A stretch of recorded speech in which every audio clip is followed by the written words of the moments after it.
Hello, I'm going to walk you through how to install the Lasercut drivers for laser cutting and submitting to the shop.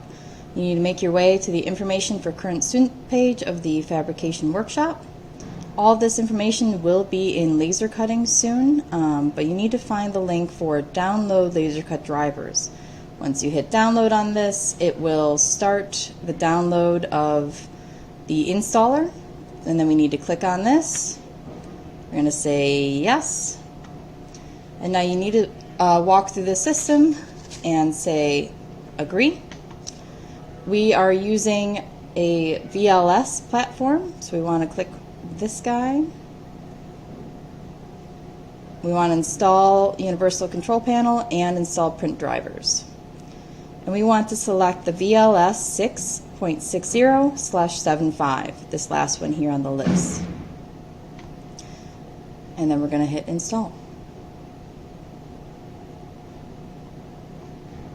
Takes a little bit of time. Each computer will be a little different. We're going to say install.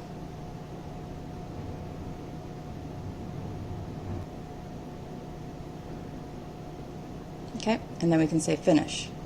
And then your computer will need to reboot to complete this installation.